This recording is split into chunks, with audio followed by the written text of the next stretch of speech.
Good morning, everyone, and a very warm welcome to this renewed ambition session. We drilled down on digital innovation in yesterday's event, and today we're going to delve into the Tourism and Regeneration programme as part of the Belfast Region City Deal. Again, we want to hear from you. I would encourage you to join in today's session by using the hashtag #BeOurCityDeal. We really do want to hear your views and any of your questions that you have for our esteemed panelists. For those of you who don't know, the £1 billion deal will help harness additional investment, create jobs and accelerate inclusive economic growth across the wider city region. During today's session, the panel will discuss the overall programme of investment around Belfast Region City Deal before focusing on the Tourism and Regeneration programme. It aims to create a regional, sustainable, year-round tourism product that will stand out in international markets and also to breathe new life into town and city centres. Now, the Belfast Region City Deal will invest over £300 million in world-class visitor attractions and regenerate our high streets, encourage visitors to stay longer and spend more, spreading the benefits across the region and throughout the year and driving footfall towards town and city centres. The investments by governing partners will also help to leverage private sector support and investment, which will ultimately be critical in reimagining our town and city centres and delivering the Belfast Region City Deal partners' ambition for the tourism industry. Now, to find out how those aims are going to play out in practice, we're going to hear from our panel. So joining us today, we have John McGrillen, Chief Executive of Tourism NI, Anne Donaghy, OBE, who's Chief Executive of Mid and East Antrim Borough Council, Stephen Reid, who's Chief Executive of Ards and North Down Borough Council, and Damien Martin, Belfast Region City Deal Programme Director at Belfast City Council. Now, firstly, I want to turn to you, Damien. I want you to set the scene and give us an idea about Belfast Region City Deal and what it's trying to achieve. So what are the key elements of the planned programme of investment? Okay, thanks, David. So City Deal, it's about more and better jobs. It's about driving productivity, and it's about ensuring that as we create those jobs and opportunity, we make them accessible and inclusive. So our ambition when we started this was that we would, as part of high growth ambitions for the region, be trying to support up to 20,000 new and better jobs. We know that's going to be tough in the current cycle, and we'll need to build some of those back and bring some of them back before we add. But fundamentally, the City Deal is about an ambitious programme. It's about saying, where are we really good? Where have we strengths? Where can we create those jobs? And clearly today, the focus is in tourism and regeneration, and it's clear why. It's been a huge success in recent years in terms of our growth in tourism. But also, I suppose, on the challenge side, we recognise both from the pandemic perspective, but also our towns and city centres were also already feeling pressure. And also from a sustainability point of view, we know we've got some brilliant attractions, but we're not spreading the benefits. We're not holding people the way we can. So today is just an example of what the City Deal is about. The other thing to say about the City Deal is it's a deal. It's not a grant. You've got to invest. All the partners are investing together with government. So we're looking at the government, UK government investing 350 million. The Northern Ireland Executive investing 350 million. The partners investing over 150 million. Partners also working with the private sector around accessing their investment and also ensuring that the revenue is there to support these major investments. So it's a deal. We're working on this together, but everybody's investing it together to deliver the deal. And I think in terms of today, obviously a focus on tourism and regeneration, but it's important to remember we've got 4 pillars of investment. In addition to tourism and regeneration, with 3 major infrastructure projects. There are 5 major global centres of innovation excellence where we're really saying high growth sectors, advanced manufacturing, life and health sciences, creative and digital. How do we be at the forefront of those sectors, which many of which, even during the pandemic, we're still standing up really well and we know long term will grow. So how do we invest in that? How do we invest in that digital capability in terms of supporting our small businesses, creating challenge funds and infrastructure funds to allow us to be at the forefront of digital and innovation? And critically, an employability and skills program where the partners are coming together, aligning the resources and say, as we grow these jobs, how do we get people with the right skills? But also, how do we tackle some of the challenges about getting people into some of our key industries? We know there are real challenges there for tourism and regeneration. That's going to be reflected again when we come out of the pandemic. But also even in some of those, digital sectors, whilst at the moment we're very reliant on very specific pathways. So a critical employability and skills program to make sure that people have access to those jobs. So whistle stop tour of the city deal, and obviously a chance today to go into a bit more detail. Just one final point, it's important to remember about, obviously today, you'll hear from some of the partners, but we've 6 councils right across the Belfast region. We've our 2 universities, we've our 4 further education colleges working with industry and working with a number of government departments to deliver this. So, partnership is also at the core of the city deal. And Damien, just to sort of highlight the importance of the tourism and indeed the regeneration sector in the overriding aims of the Belfast Region City Deal, they're obviously pretty core to what it's trying to achieve. Yeah, and from a number of perspectives. So on the one hand, it's about saying, this has been a real strength and we're confident we can get back there, and we need product to attract people back. We're also eyes wide open to the challenges in terms of our town and city centres and the need to invest in those, both in terms of helping that tourism product by having more things for people to do, more attractions, the evening economy, holding people there, spending more, but also for those communities. Our towns and city centres, we'll hear about that, are in need of investment. Big changes are happening. They need, the term reimagine really applies. This is about living there, people leisure time there. It's about doing a lot more than was traditionally the case, and that will help drive the footfall that supports. And I think tourism and regeneration really important around our inclusion ambitions. There are accessible jobs at all levels, really good jobs that we can create opportunities and get people into those. We know it's all very tough at the moment. We all recognise that. I'm sure John will talk more about that. But we've got the city deal is about looking past the here and now. Where do we want to be? And the tourism and regeneration programme. And you'll see from Stephen and Anne how that's trying to spread that benefits right across the region. And it's absolutely critical to our overall deal. Great stuff. Thanks very much, Damien, just for setting the scene and really giving us a good grounding on City Deal. Now, I want to drill down into a little bit of the detail, and for that, I want to turn to Stephen Reid. Stephen, can you outline the overall programme of investment for tourism and regeneration that's been proposed through City Deal, and what these investments will kind of deliver for the region? Yeah, morning, David. Yeah, no, delighted to be here this morning and kind of spread the great news around the opportunity that this really presents. But I think Damien set that scene of the context. Although today we'll talk about tourism and regeneration, the critical thing here is this is a £1 billion deal for the Belfast region. So that's huge, and it's involved a lot of partners. And whilst today we'll hear a little bit more about the detail of tourism and regeneration, huge in itself, over £300 million worth of investment coming. You just need to see it in the context of a much wider investment programme. But hopefully you'll see that as you go through this.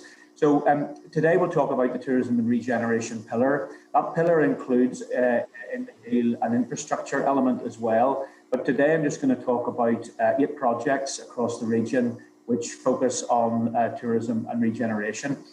This section is, this element, as Damien had said, has attracted funding of £350 million from the Northern Ireland Executive, plus over £100 million from council partners. So it's a really significant opportunity.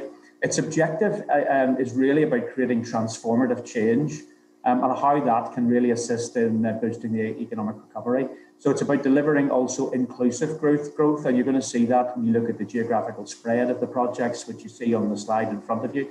More and better jobs, and particularly focusing on increased GVA, and that investment in infrastructure for tourism and attractions and also town and city centres is key to the delivery of the objectives of this particular pillar.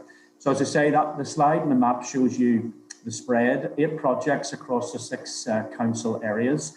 One of those is called I4C, which is in the former St Patrick's Barracks in Ballymena. It actually sits within a digital and innovation project, but there's a public realm element, which is the context of the placemaking, which is included within this pillar. But I'm not going to talk about that, what was mentioned yesterday. Today, I'm going to focus on the 7 core tourism and regeneration projects have been approved and submitted as part of the deal. And that brings together over £300 million worth of investment over the next 10 to 15 years. So the tourism element of that, we've talked about a strategic narrative, and that's where we're trying to align the ambition of tourism and regeneration partners to create regional sustainable year-round tourism products that have stand out in international markets. So it's aiming very, very high, and that's why the shortlisting process has been quite so rigorous. So we know we have a unique history in natural environment and cultural heritage, and John will talk about that no doubt later. But what we want to see now are attractions that provide a place to create a step change in the visitor offering. So building on the success of the past, but also looking at new opportunities for tourism growth. So looking for people to stay longer, to spend more, and obviously to support our existing and new tourism and hospitality businesses. So it's creating internationally visible tourism products. And then you'll see a bunch of 3 regeneration projects, and these are about transforming the town and city centres, looking at often tourism-led regeneration, focusing around building stronger, more sustainable local economies, and creating places that work for the new post-COVID environment, to bring businesses to town city centres, as retail starts to shift away and shrink, social spaces as well, and creating places where people want to live as well as to visit. So we think we're in perfect timing around the vision of what post-COVID will look like, and no doubt maybe talk about that later. So we've looked at the projects and made sure that they've been COVID-proofed, and that's going to be important for building sustainable products in the future. Also a lot of cooperation. You can see the region in the map, and you'll see the fact that we'll be working collectively together in what is a population of over 1 million people living in that area, a significant part of the Northern Ireland's economic engine. So turning to the projects themselves, then there's 4 tourism projects. The next slide shows the first. I'm going to run through these just briefly, David, to let our listeners understand a bit more of the core of what this is behind this deal. So first one is Destination Hillsborough. So this is to create, this has been brought forward by Lisburn City and Castlereagh Council, and it's an investment of nearly £25 million. Hillsborough Castle and Gardens is already accepted as it's a world-class heritage site, and the investment from Historic Royal Palaces in the Castle and Gardens recently generated over 110,000 visitors in the first 9 months, and the council hopes to build upon that. But to create Destination Hillsborough, so to go beyond the Palace and Gardens, although enhancing those as well, and creating new attractions and better connected attractions into the village. So that'll be including the former courthouse, the fort, the forest and gardens, and the wider village through public realm to create a world-class heritage village that extends the dwell time and also increases the spend. The next tourism project is the Gobbins, and again, building on the fact that the existing investment in the Gobbins has already been there and is starting to flourish. This is an investment of £14 million and brought forward by Mid and East Antrim Borough Council, which builds on that strength and creates a more even further enhanced authentic visitor attraction, and it's connecting people to the landscape and immersing them in the environment. So the investment from City Deal will create an additional spectacular viewing platform and stunning staircase on the cliff walls, facilitating now a new circular 3-mile journey, incorporating the cliff face and cliff top paths and increasing capacity up to 300,000 visitors per annum. A new welcome hub will be created as well, and that will extend with an extension to the cliff top path, using virtual and augmented reality experiences to improve the experience that visitors will have on the attraction, lengthen their time of stay, and also boost another attraction on the Causeway coastal route. The third tourism attraction is Belfast Destination Hub. This is a new cultural tourism destination in the city centre. It's an investment of £100 million, our largest single project, and be brought forward by Belfast City Council. This hub is designed to complement Titanic Belfast and ensure that the dwell time of the visitor is increased. So it's another tourism anchor, which helps revitalise the city centre and creates a focal point for the screen industry, allowing people to connect with the city and with the stories of the Belfast people. So new screen and cinema and social spaces.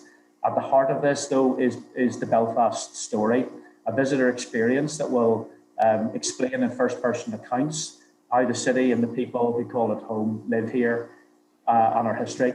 Stories that will spill out from the hub into state-of-the-art multi-screen cultural cinema and a visual storytelling experience as well. The attractions are connected and dynamic, and whilst the target would be to create a visitor attraction to receive 650,000 ticketed and paying customers by 2031, because of the nature of the space and the social space, a lot of the use will be free, and the City Council expect 1.7 million visits during a year and creating around 2,000 jobs during construction and operation. And then the final tourism project is the Mourne Mountain Gateway, an investment of £36 million brought forward by Newry and Mourne Down District Council. This project, built out of Newcastle and into the Mournes, redefines the visitor experience that is there. It will create a world-class visitor attraction, which will create improved and more sustainable access to Newcastle and into the Mournes themselves, better transport infrastructure to access the site, and green travel options also for visitors and local residents as well. That planned investment supports a sustainable growth for green tourism in the Mournes, so it will protect and enhance the natural heritage and habitat of the region, but also creating an all year round sustainable tourism offering. A significant gateway visitor centre that will then be accessed by a cable car gondola system and affords visitors to connect into the Mourne Mountains in an easy way and also in a well-managed way, with significant access not just to the Mournes but also unobstructed views across Dundrum Bay, the Irish Sea to the Isle of Man. So then the three regeneration projects, so some of these have strong tourism elements. The first of those is Carrickfergus Regeneration, to regenerate and reposition and rebrand the town. This investment is nearly £40 million and brought forward by Midlands from Carrick Council. You will be aware of the 11th century castle. Carrickfergus attracts a significant number of visitors, but it's relatively modest at the castle at 68,000 per year at the moment. So the council's idea is to improve the image and confidence in the town, which has been diminished in recent years due to lack of investment. And part of the regeneration will be for connecting the castle and the waterfront back into the town. Major investments in the castle infrastructure, the historic walls and the town centre with improved transport access will be at the heart of this regeneration project. And a new visitor hub will be created, which will connect the castle to its historic centre. And the investment plans will increase visitor numbers to the castle to over 225,000 per annum and increase the average weekly footfall to the town centre of 90,000. And clearly, as with the Gobbins, a very important part of the Causeway Coastal Route opportunity. The next regeneration scheme is in Bangor Waterfront, and this is a flow of attractions to reconnect again the town to the sea. It's an investment of over £60 million and brought forward by Ards and North Down Borough Council.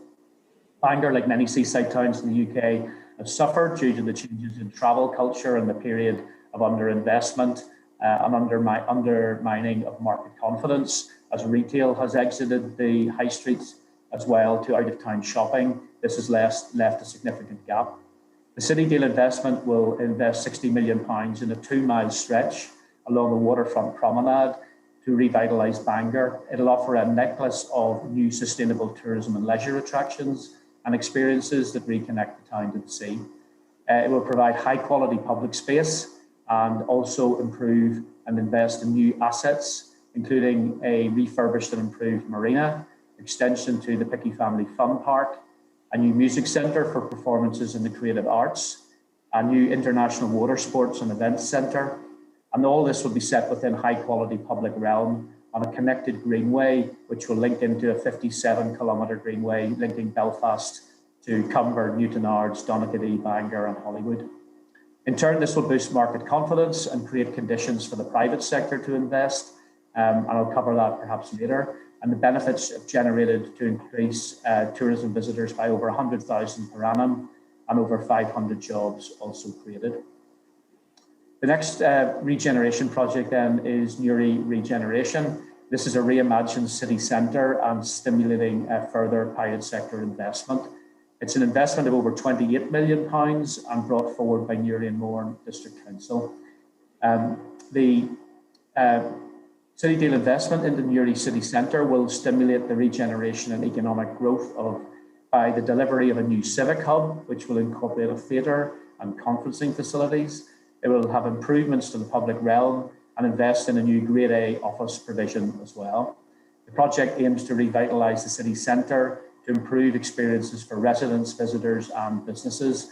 But the Grade A office building also creates a chance to stimulate business growth and job creation through attracting private sector investment in key growth areas. It's expected that it will create over 700 jobs and increase the visitor numbers and stimulate the evening economy to unlock the potential of the city centre itself.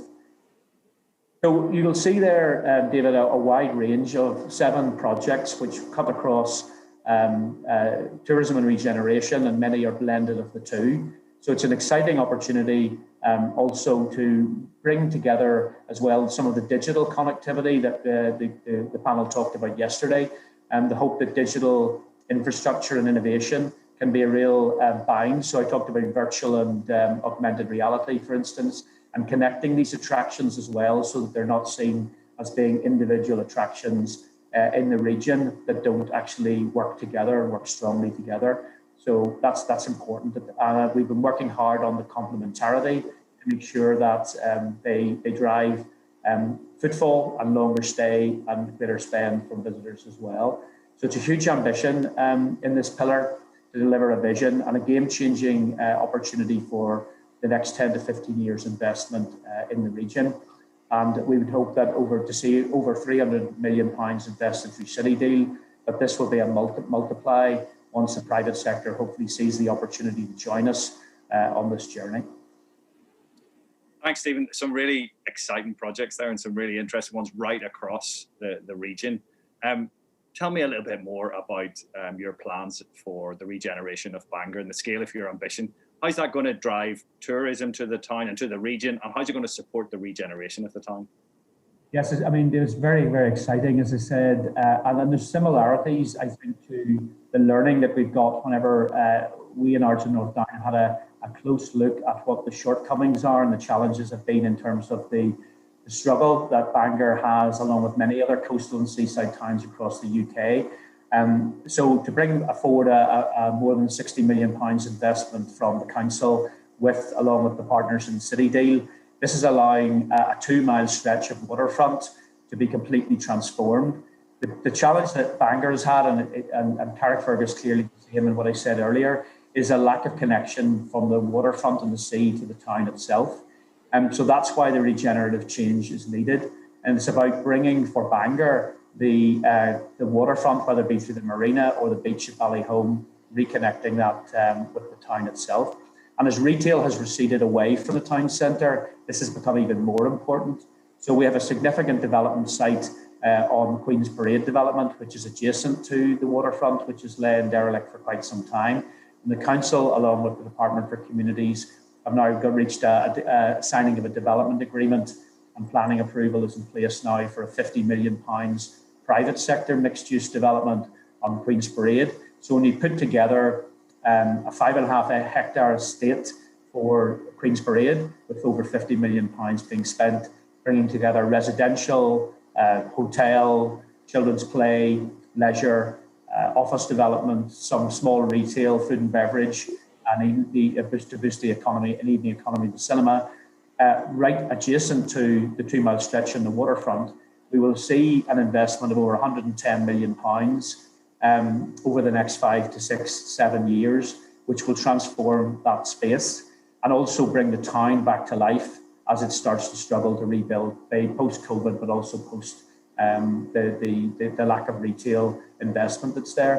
So the City Deal project itself will create a new focus built around high-quality public realm and outdoor social spaces, mixed with the 5 investment opportunities: a Picky Family Fun Park, which is an existing attraction but at the entrance to Bangor, the marina, completely refurbished and repurposed, the music centre, which will be where we work with the Open House Festival to create a space for high performance and creative arts. And then around at Ballyholme, also enhancing the beach and the esplanade, but importantly creating an international water sports venue and events venue. It has always had a strong events potential there, but the facilities need to be enhanced and improved. And when you put that together with the Queen's Parade development and working with our partners in the private sector partners, you start to see something that's really going to be changing this place forever for the good.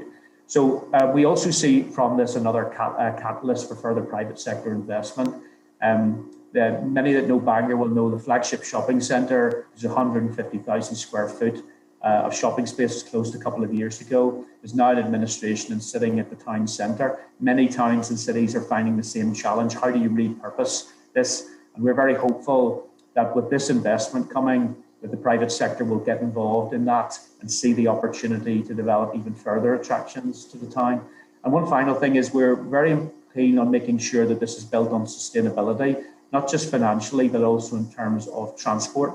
So we'd like to see these spaces being relatively car-free, that will develop the cycling and walking routes from the Greenway and the connection from the train station to bring back a sort of cleaner, healthier space as we move forward into as we aim for carbon neutrality.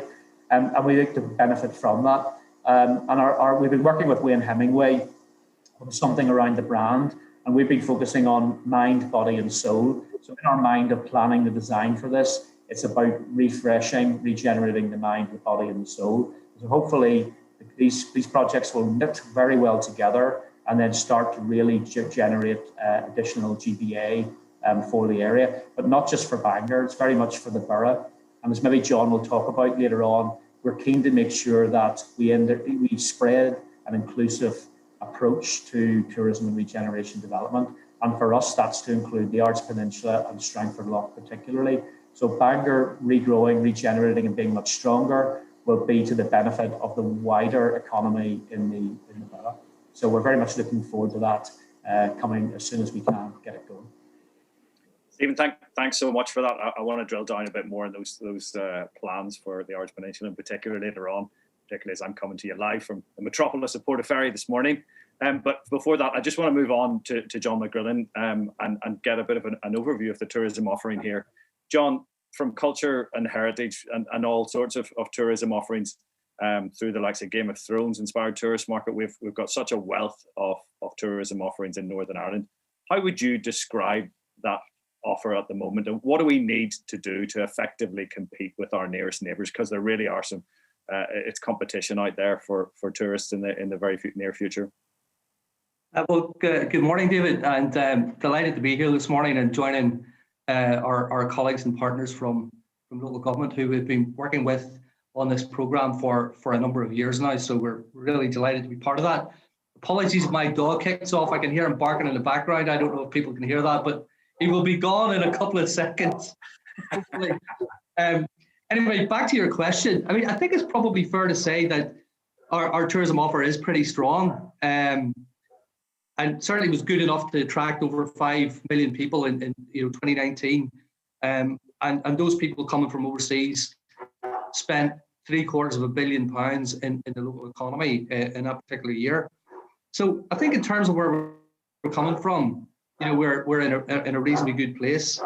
And if we look at the growth of the tourism sector, there were about 8,000 new jobs created within tourism from 2014 to 2019. So we've seen a 22% growth in employment, and that's twice the rate of growth of the non-tourism sectors of the economy. So in terms of the point that Stephen made of tourism's contribution to, an inclusive and reasonably balanced economy, it has done a first-class job in that regard, really up until COVID struck last year.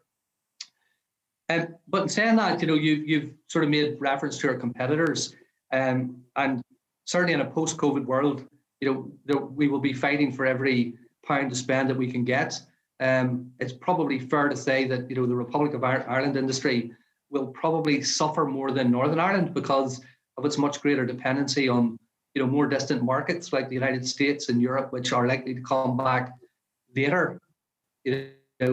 Our dependency has been more on closer to home markets, so we are a little bit protected in that regard. But it is a very well developed industry. If you look at Northern Ireland, in geographical terms, we're about a quarter of the size of the Republic. Their tourism industry is 8 to 9 times larger than ours. So it's very, very well developed.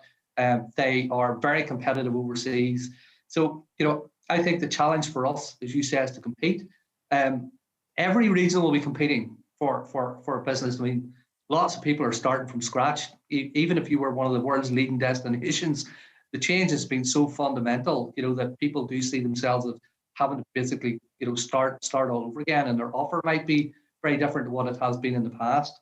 So being able to present new product and to allow us to compete, because there is a very similar investment program taking place in the Republic of Ireland as well.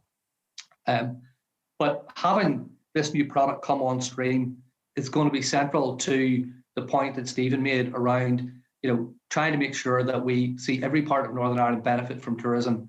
And in a world where we've seen, I suppose, the aviation industry, decimated, and the pressures that are coming on, having to reduce our carbon footprint and CO2 emissions, we can't be sure that the numbers of people who travel around the globe will be traveling in the same numbers in the future. So it is absolutely critical that we concentrate on value rather than volume. So that will be about getting the people who come here to spend longer here and to spend more money here.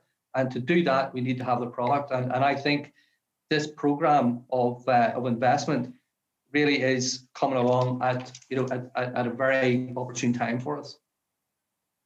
And give us a bit of detail about what sort of kind of opportunities the City Deal provides for the tourism region, and kind of how it can help us recover from COVID and the impact that it's had on the industry, John.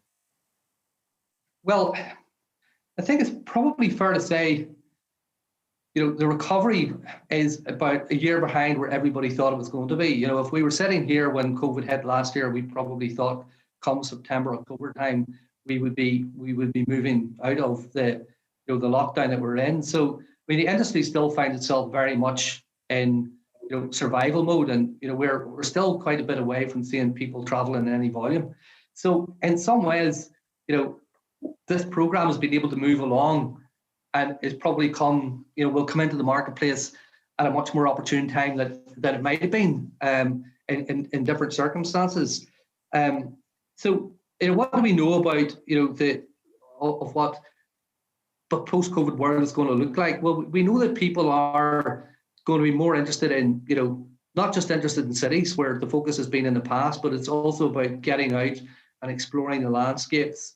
We know that people are going to be very much focused on authentic and real experiences, which are culturally based and landscape based. And we also know, as Stephen has said, there's probably going to be a much greater focus on sustainability moving forward. And people want to ensure that the attractions that they visit, the regions that they visit, are environmentally sustainable as we move forward. So if I look at the nature of these projects, they are of a regenerative nature. They are taking assets that we've got and basically developing them further in a way that's going to contribute to not just meeting the needs of the visitor, but also meeting the expectations and the requirements of local communities, about creating jobs that are sustainable and are reachable for people in society who may not be able to access jobs being created through the knowledge economy. And all of these projects are being taken forward in a way that are going to make a positive contribution to their their environment and the overall environment of the region. So, it does, I think, present us with a real opportunity to present a portfolio to, the international marketplace through our colleagues in Tourism Ireland, some of whom are tuned in here this morning, to present that to the world and allow us to compete both globally and, ensure that we get, what I would regard as our fair share of the spend from tourists on the island of Ireland. Certainly. And tell me, how do you've obviously got your tourism strategy for Northern Ireland. How do we ensure that this city deal is integrated effectively into the overall tourism strategy that you're working to? Yeah, well, I mean, I don't think we have our tourism strategy for Northern Ireland just as yet. I mean, the department we're starting on that process when COVID hit, and I think the concentration has been very much on survival. But saying that, we know the direction of travel, and that direction of travel is going to be a regenerative one, as I said. So, in simple terms, our job, our strategy is to get as many people as we can into Northern Ireland, have them stay here as long as we possibly can get them to stay when they're here, spend as much money as when they're here, and to distribute those people as far as we can around the region. Now, we all recognise, I think, that Belfast is the hook, that we can use to get people to here in the first instance. And then, the challenge is to get them to move beyond the city. I think we, given what the requirements of the expectations of the future consumer is going to be, this symbiotic relationship, I think, which is developing here as a city region between the city and the region, in its hinterland, is really important, because for the city to succeed, it needs to demonstrate that it offers more than a city break. And for the regions to succeed, it needs a successful and attractive city, that's going to get people here in the first place. So in our view, this city region approach is absolutely on sort of message in terms of where we're trying to get to.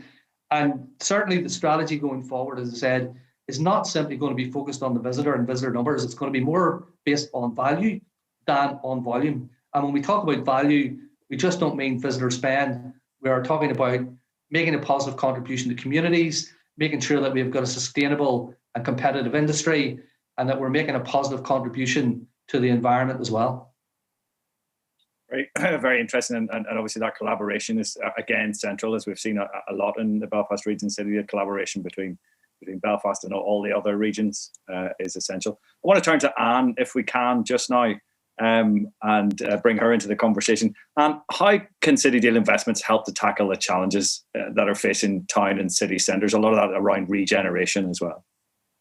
Well, first of all, David, it's lovely to be here, and thanks for the opportunity. And I suppose for me, one of the markers in my career so far has been the work that we have all done in City Deal. It's a real once-in-a-lifetime opportunity, and I certainly have really enjoyed being part of it. But to turn to your question, I suppose we have, when we secured the City Deal money, for the regeneration of cities and town centres, like the Carrickfergus town, we could never have factored in the impact of COVID.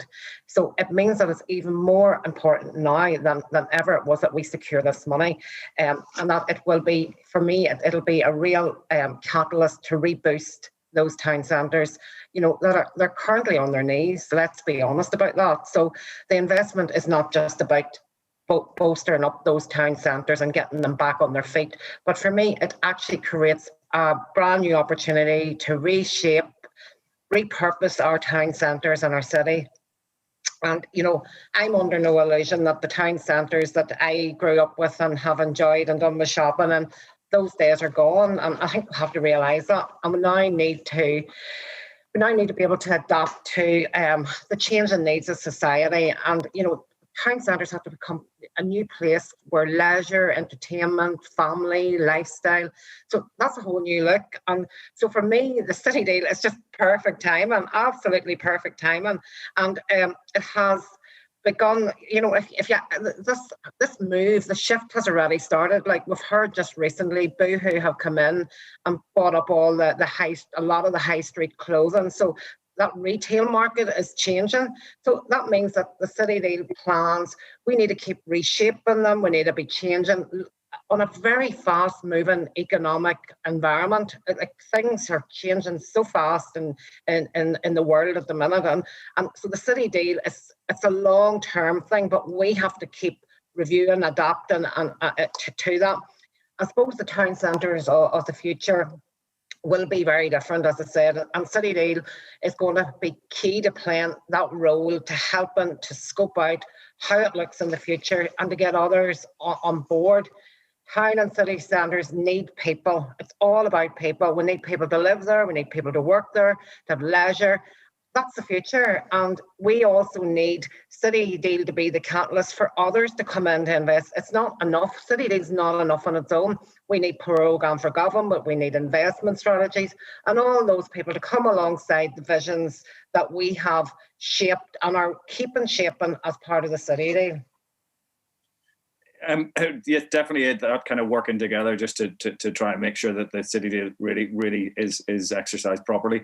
How have you planned the City Deal investments yourself to ensure that the benefits around the town centres, and you've already mentioned there, around the likes of Carrickfergus, help to drive footfall and sales and rebuild that kind of confidence within local communities that seems to have frittered away over the last few years?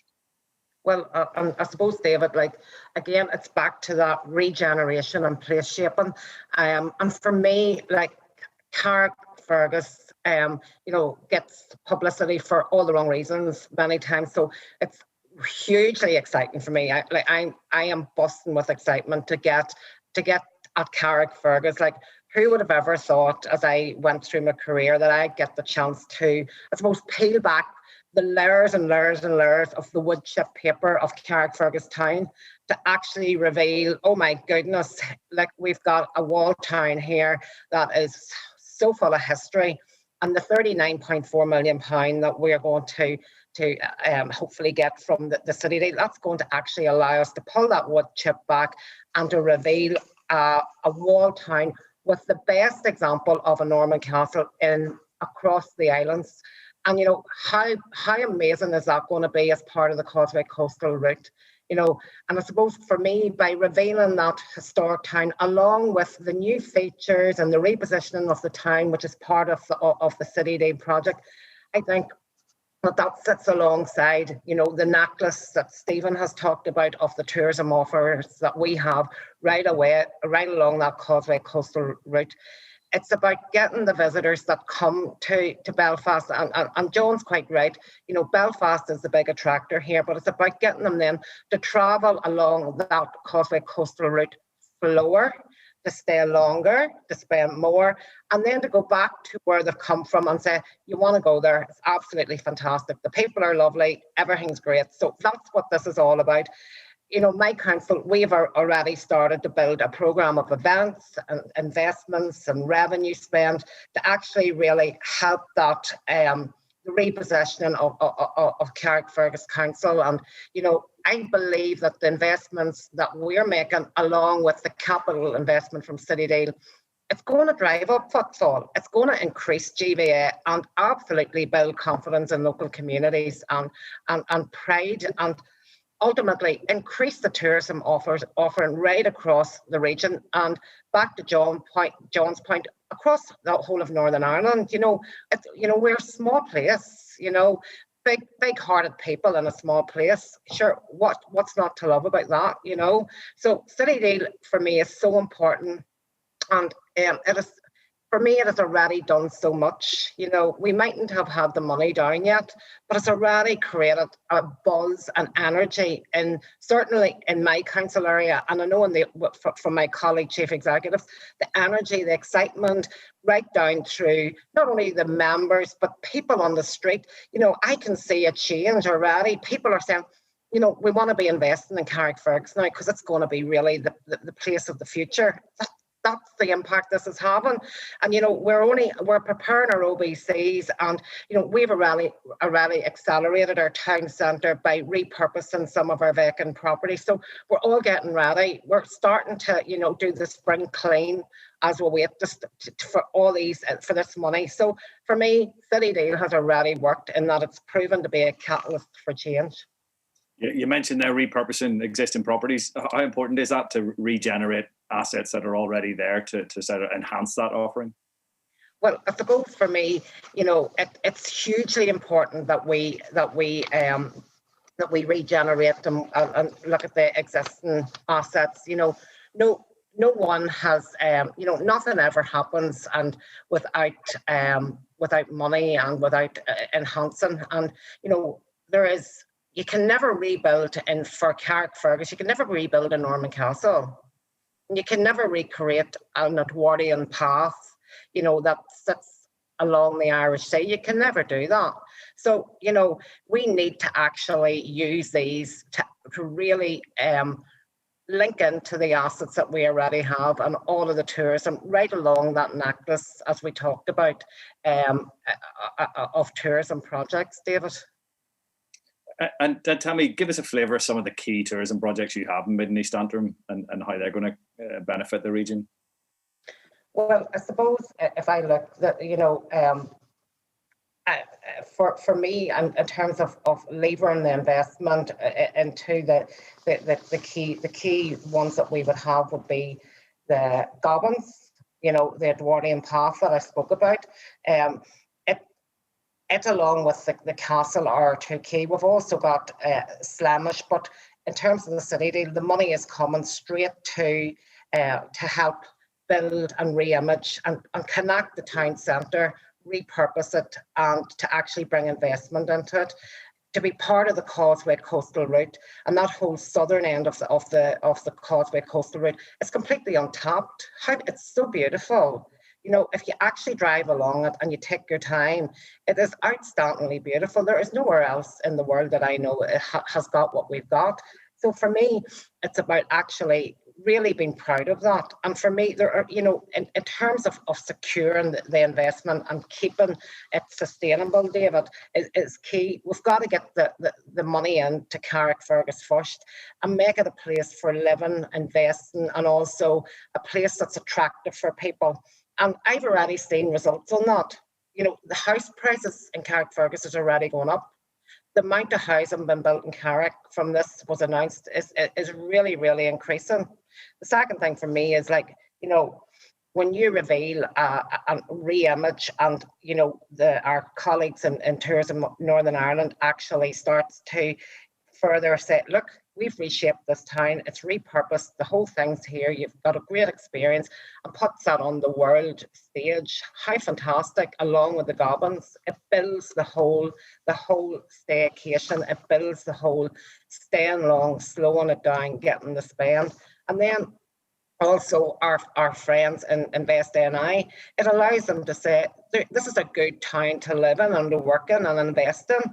And the other thing for me is about pride. Like, City Deal is going to bring to the people of Carrickfergus and wider Belfast, the whole region, pride in the town, and it's going to give connections, and it's all, like, the reshaping and the rebranding will get that greater community pride and cohesion. And, you know, that's really key to long-term sustainability. And I suppose for me, the whole thing in terms of the City Deal projects, you know, I've seen over the years a lot of projects where we have had the capital investment and, you know, we have built the white elephant with no thought of how we're going to run it for the next 5, 10, 15 years, and no thought of how we're going to replan it, reshape it, re-strategize it, and changing needs. This is different. The City Deal is so visionary. You know, we're already thinking it's not enough to get the money to build this. You've got to now have your plans in place, how you're going to sustain it, how you're going to make it work, how you're actually what you're going to actually do to make this, to actually increase the jobs, increase the GPA, and make this something that is not a white elephant and not a one day wonder, but something that is going to be here long after all of us are gone. And I think that's what's really different about the city, Dean. It certainly does have that element of planning that has really gone into everything, and a long-term planning that will really help the region for many years to come. Stephen, I want to come back to you. I said I wanted to talk about the potential for tourism in Ards North Down, and how, again, that kind of question about how important is it to regenerate existing assets for the tourism sector in the borough? Yeah, I think, David, absolutely, because we're still a relatively small areas, and although I talked about our focus at the moment will be to bring this investment through in Bangor and completely transform Bangor in the next 10 years, that will be the driver for that spread throughout the rest of the borough. Strangford Lough has been, and it's a place that John and I have talked about with colleagues a lot about. Maybe it is underperformed in terms of its brand. Interestingly, in near markets, it is recognisable, but it is perhaps not seeing the benefit of that. So I think within particularly on the Ards Peninsula and the community there, we've seen some investments at the moment. The council continues to invest in Explorus, the aquarium, there, and see working with a private sector investor and partner, we see great opportunities, and it's a place very close to where you're talking from today. But equally as well, because of that strong natural heritage and culture, you look at the investment that the National Trust has made in Mount Stewart and their ambition to turn that into their biggest visitor attraction just behind the causeway. Huge opportunities there as well. And then recently we, along with other government partners, have invested in the new visitor centre for the Ballycoupland Windmill near Malile as well. So again, building on the heritage assets that are actually there already. So I think for us, David, it's not about building lots of new things. I think it's establishing the importance of the sustainable environment that we have, and also building experiences. So we know that the future traveller wants experiences. They're not necessarily just wanting more of the same thing trotted out. It's got to be of the place. So working with local communities around a tourism and delivery strategy is where we're heading. And whilst our capital investment may well be significantly around the northern end of our borough, Bangor, and also a very exciting opportunity in an area just outside Newton Ards called White Spots, which we're going to create a real heart of the connected greenway system and an outdoor environmental space, mining heritage, industrial heritage, and the Song Museum is already there. And you can see two very strong visitor attractions at the northern end of the borough alone, complemented by Mount Stewart and at Portaferry Explorers as well. So, but again, I still get back to what I said about Bangor. The council wants to see sustainable investment here, and that's the working with partners. We think we can achieve that within this time frame. But a lot of this won't happen unless we get private sector partners engaged with us. This is a game changer city deal, but it needs private sector investors with us. And we hope even some of those listening to today will get inspired by the opportunity and get in touch and start to get involved. In fact, we've just launched an investment guide for the 5 councils outside of the city. That's available on our Renewed Ambition website. And it shows some of the key sites that are available and the opportunities for private sector partners to get involved.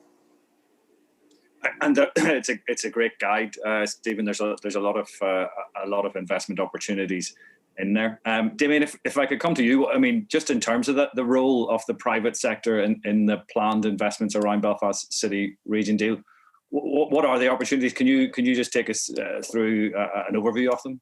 Yeah, and again, I mean, different in different pillars, but the private sector and industry are absolutely critical to delivering on this. There's been, significant engagement by partners already, and that needs to keep going. You've heard today already about some of the, investment opportunities and investment need with private sector partners in our town and city centres, and also, as Anne alluded to, very conscious of commercial models of how we're looking to operate some of these new investments, and that's the sort of thinking that Anne's been referring to and John knows is critical to making this work.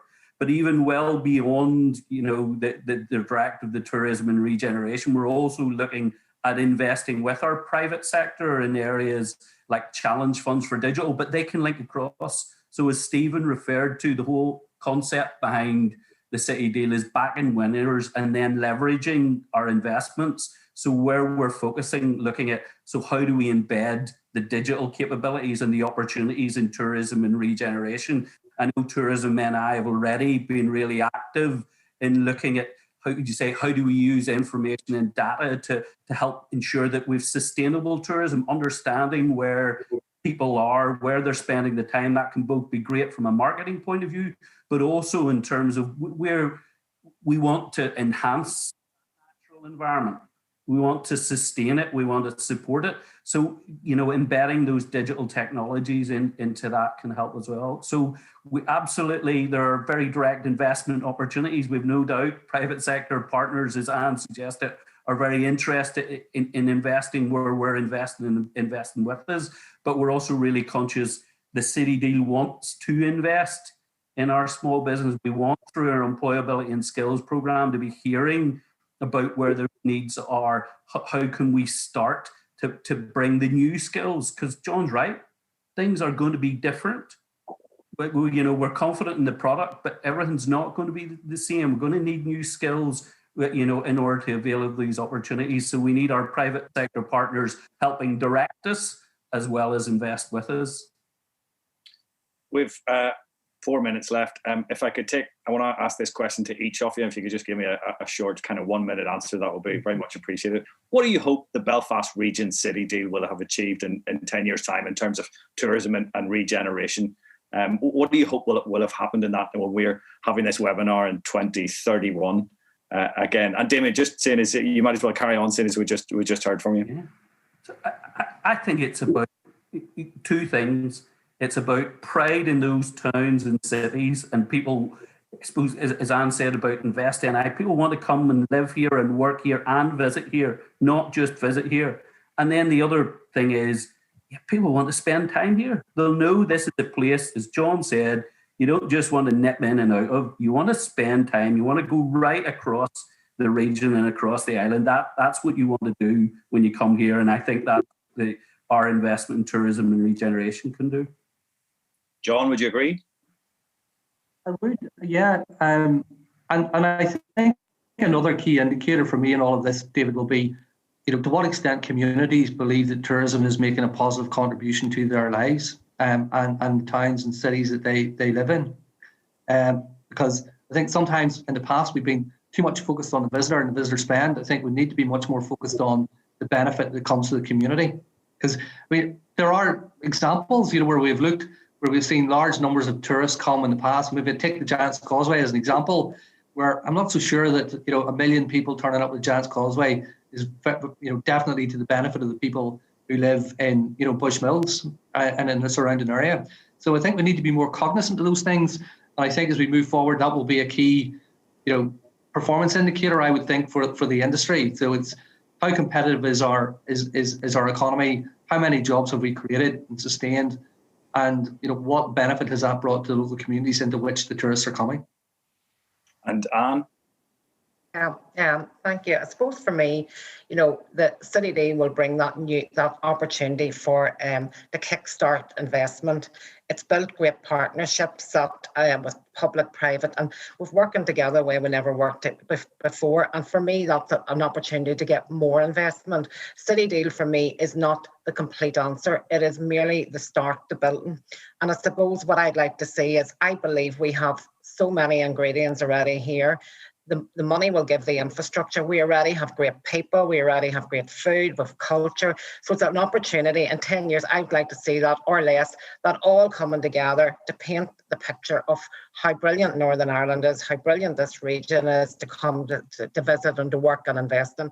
And, I think there's nowhere else in this world where we live. And just for me, that is just a brilliant opportunity just to bring that jigsaw puzzle all together and show the new picture, the new face of Northern Ireland.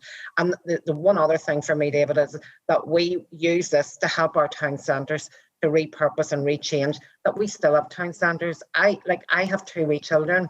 I want them to be able to go to town on a Saturday to enjoy a coffee with their friends as they get older and to meet up and have that community. So I think that's really important for me as well. Super, Anne, thanks. And Stephen, finally, what are your hopes for the next 10 years' time of what this city deal can achieve? Just nice and brief because of time, David. But I mean, I think with others, I think I agree with what Anne said particularly. The place will be unrecognisable, of course. The physical investment will have happened. But what's more important to me is we've unlocked the potential of a collaborative working. Partners, stronger partnerships across government and with the private sector. If that will be where I feel that we've reached a success, where we've delivered these projects. But what we've got is we're looking much further ahead, and we can do this better together. So it's about collaboration and working together. Super, thank you, Stephen. With that, our time's nearly up. I'd just like to thank all of our panelists for participating really fully today. And just again, and I said it yesterday, but the passion that comes through is not something that you always get in this kind of scenario. And it's just good to see. And I think that really sets Belfast City Region Deal on a real path to success. Thank you all for listening as well and for tuning in today. I hope you've enjoyed it. And I hope you have a great day, and thank you and stay safe.